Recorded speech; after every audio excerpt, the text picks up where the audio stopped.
Bismillahirrahmanirrahim.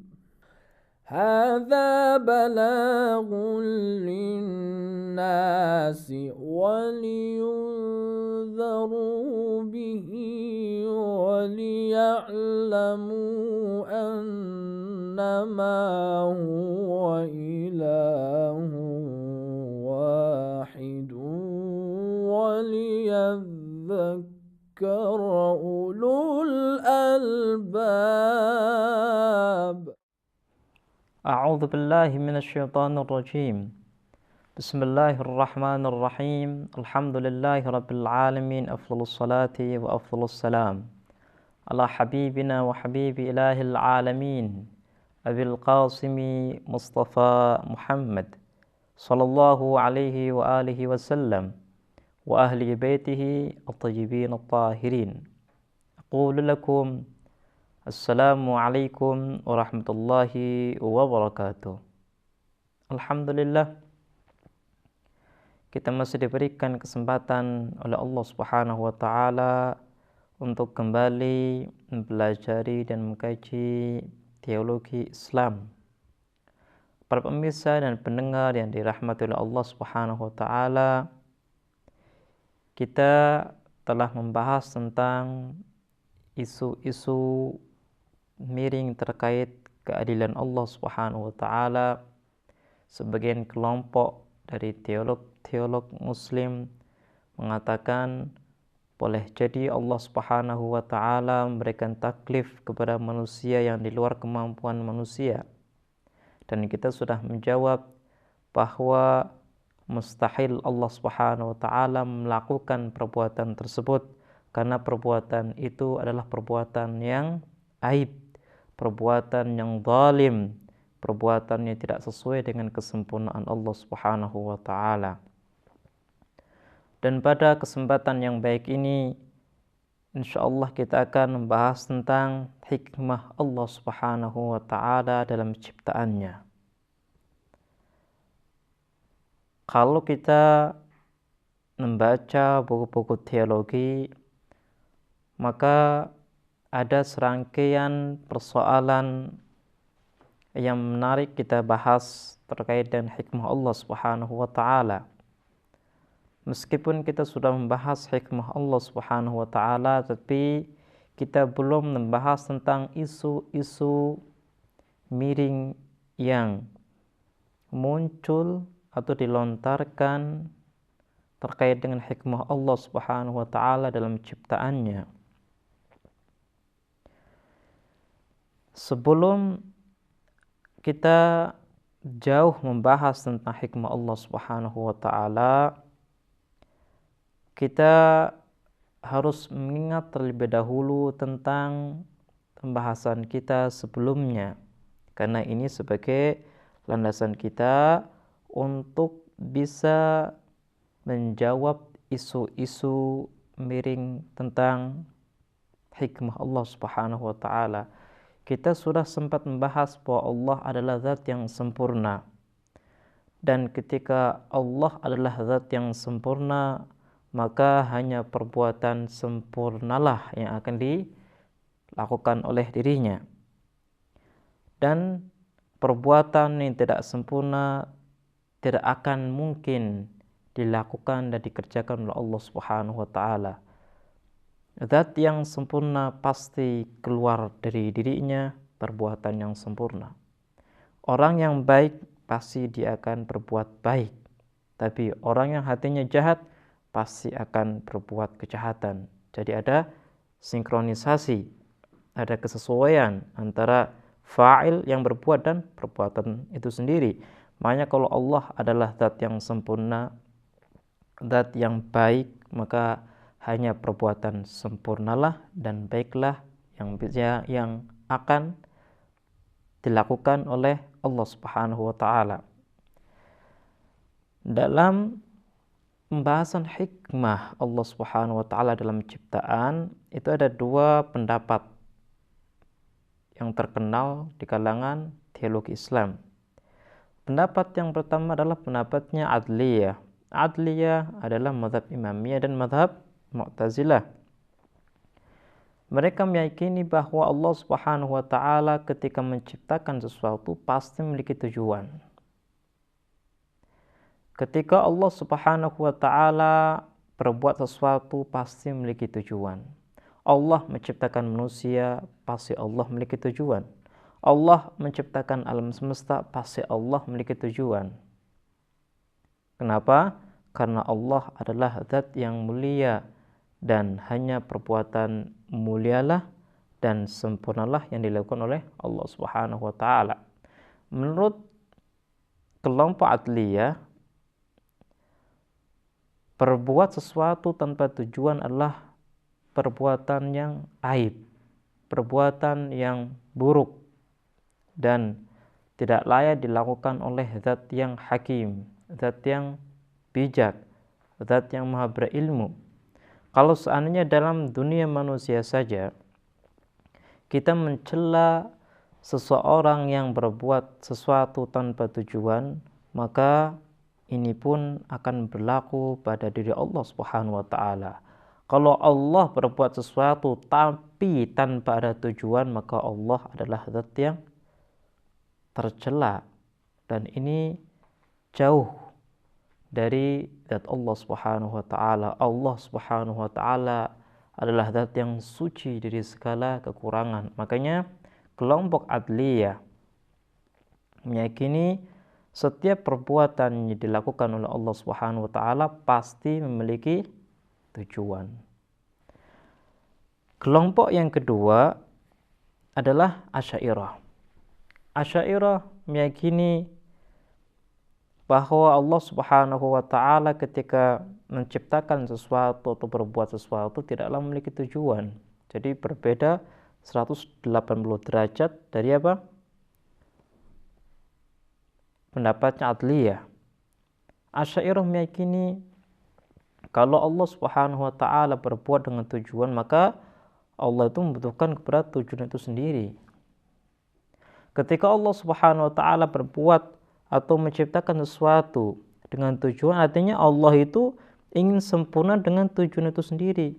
Contoh, ketika kita belajar, kita memiliki tujuan untuk pintar, untuk menjadi orang alim.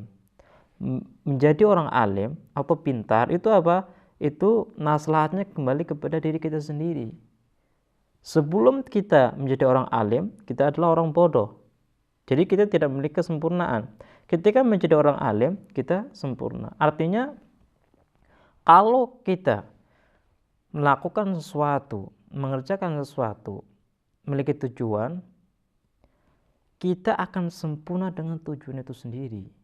Kita butuh kepada tujuan. Ya Rabb, al-Ghawth, al-Ghawth, khallisna minan nari ya Rabb. Contoh lagi, orang membangun rumah, pasti dia memiliki tujuan. Tujuannya apa? Tujuannya biar dia bisa terlindung daripada mara bahaya, biar dia sehat. Karena apa? Karena rumah itu sebagai penjaga dia dari dinginnya cuaca, dari panasnya matahari, dan berbagai hal yang bisa membahayakan dirinya. Artinya dia memiliki tujuan yang kembali kepada dirinya. Dia butuh kepada tujuannya sehingga dia melakukan perbuatan, sehingga dia membangun rumah. Contoh lagi, jadi biar kita memahami tentang apa yang disampaikan oleh Asy'ariyah. Asy'ariyah mengatakan bahwa setiap zat yang berbuat berdasarkan tujuan, maka dia pasti membutuhkan tujuan itu sendiri. Kita contohkan orang yang bekerja. Ketika orang bekerja, maka dia memiliki tujuan apa? Tujuan itu bisa biar menjadi orang kaya. Kalau dia tidak bekerja, berarti dia tidak akan bisa menjadi orang kaya. Dalam kasus ini, kita dapatkan bahwa orang tadi itu sebelumnya tidak memiliki kekayaan, tidak memiliki kesempurnaan, dia fakir, dia tidak memiliki apa-apa. Tapi ketika dia bekerja, maka dia mengambil manfaat daripada apa? Daripada pekerjaannya. Yaitu apa? Yaitu menjadi orang kaya. Orang kaya itu adalah tujuan daripada pekerjaannya. Sehingga di awalnya tidak memiliki apa-apa. Ketika dia bekerja memiliki tujuan, maka dia menjadi orang yang memiliki apa-apa. Makanya menurut Asy'ariyah, Tuhan tidak boleh seperti itu. Tuhan itu dari awal adalah zat yang sempurna. Kalau kita meyakini Tuhan itu zat yang sempurna, maka tidak boleh Tuhan itu memiliki tujuan, di mana dengan tujuannya Allah akan menjadi sempurna. Jadi memiliki tujuan dalam berbuat itu bertolak belakang dengan kesempurnaan Allah Subhanahu wa taala. Kaum Adliyah mereka menjawab dan mengomentari argumen daripada Asy'ariyah. Mereka mengatakan begini, kita harus bedakan antara tujuan yang kembalinya atau maslahatnya itu kembali kepada pelaku dan maslahatnya kembali kepada selain daripada pelaku. Contoh begini, dermawan, orang yang dia memiliki sifat dermawan, ketika dia memberikan sesuatu, dia tidak memiliki tujuan untuk dipuji. Dia tidak memiliki tujuan untuk dihormati oleh orang lain, oleh orang yang diberi. Dia melakukan hal tersebut berdasarkan tuntutan daripada sifatnya yaitu dermawan. Jadi ketika dia memberi, itu bukan dia tidak memiliki kesempurnaan, tapi dia memberi atas dasar kesempurnaan. Kalau Asy'ariyah mengatakan bahwa dia bekerja atas dasar apa? Atas dasar kekurangan. Ketika dia ingin bekerja, dia ingin mendapatkan manfaat. Tapi kalau kita lihat di kasus ini, orang yang dermawan, dia tidak mengambil manfaat sama sekali. Dia melakukan atas dasar kesempurnaan, itu apa? Atas dasar sifat kedermawanan. Kedermawanan ini yang mewajibkan dirinya untuk memberi sesuatu. Jadi manfaatnya bukan kembali kepada dirinya. Manfaatnya kembali kepada yang diberi. Yang diberi memiliki uang. Tuhan juga sama. Tuhan itu adalah zat yang sempurna, zat yang dermawan, sehingga sifat ini mewajibkan dirinya untuk melakukan sesuatu, untuk memberi kepada makhluknya. Dan pemberian ini manfaatnya tidak kembali kepada Tuhan, tapi kembali kepada makhluk. Ini jawaban daripada Adliyah. Asy'ariyah juga mengomentari jawaban tersebut. Mereka mengatakan, oke lah, tujuan ini tidak kembali kepada pelaku. Tujuan ini kembali kepada yang diberi. Tapi ingat, meskipun tujuan ini atau maslahatnya itu kembali kepada orang lain, tapi minimal bahwa ketika pelaku ini dia berbuat sesuatu, maka dia mendapatkan kesempurnaan. Karena ketika dia tidak melakukan hal tersebut, maka dia tidak sempurna.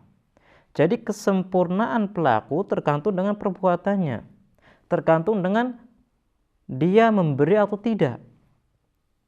Ini sudah cukup untuk bisa menolak bahwa perbuatan Allah Subhanahu wa taala itu memiliki tujuan, karena minimal Tuhan itu akan menjadi sempurna dengan perbuatannya. Ini terlepas dari masalah hati itu kembali kepada pelaku atau tidak. Tapi minimal dengan Allah Subhanahu wa taala memberi sesuatu kepada makhluknya, maka Allah tetap menjadi zat yang sempurna, tidak terkurang sedikit pun kesempurnaan dari dirinya. Jadi ini bertolak belakang dengan zat yang sempurna. Ini menurut Asy'ariyah. Jawaban bahwa Allah Subhanahu wa taala melakukan kebaikan, menciptakan sesuatu itu atas dasar kesempurnaan. Jadi dari awal Allah sudah sempurna. Bukan ketika melakukan menjadi sempurna, tidak, beda. Jadi perbuatan baik yang dilakukan oleh Allah Subhanahu wa taala adalah satu manifestasi, satu perwujudan daripada kebaikannya. Jadi bukan karena Allah Subhanahu wa taala berbuat baik kemudian dikatakan baik, bukan. Tapi karena Allah Subhanahu wa taala adalah zat yang sempurna dan zatnya adalah zat yang baik, maka sebagai perwujudan daripada kesempurnaannya Allah menciptakan sesuatu. Allah memberikan sesuatu kepada makhluknya. Jadi beda. Harus kita bedakan ini antara Allah Subhanahu wa taala mewujudkan kesempurnaannya dalam ciptaannya dan antara Allah Subhanahu wa taala akan menjadi sempurna ketika mencipta. Ini adalah dua hal yang berbeda. Para pemirsa diharap untuk bisa mencermati perbedaan daripada dua contoh ini. Baiklah, kita akan melanjutkan pembahasan kita di kesempatan yang lain. Saya akhiri, wassalamualaikum warahmatullahi wabarakatuh. اللهم تفضل على علمائنا بالزهد والنصيحة وعلى المتعلمين بالجهد والرغبة وعلى المستمعين بالاتباع والموعظة وعلى مرضى المسلمين بالشفاء والراحة وعلى موتاهم بالرأفة والرحمة برحمتك يا أرحم الراحمين.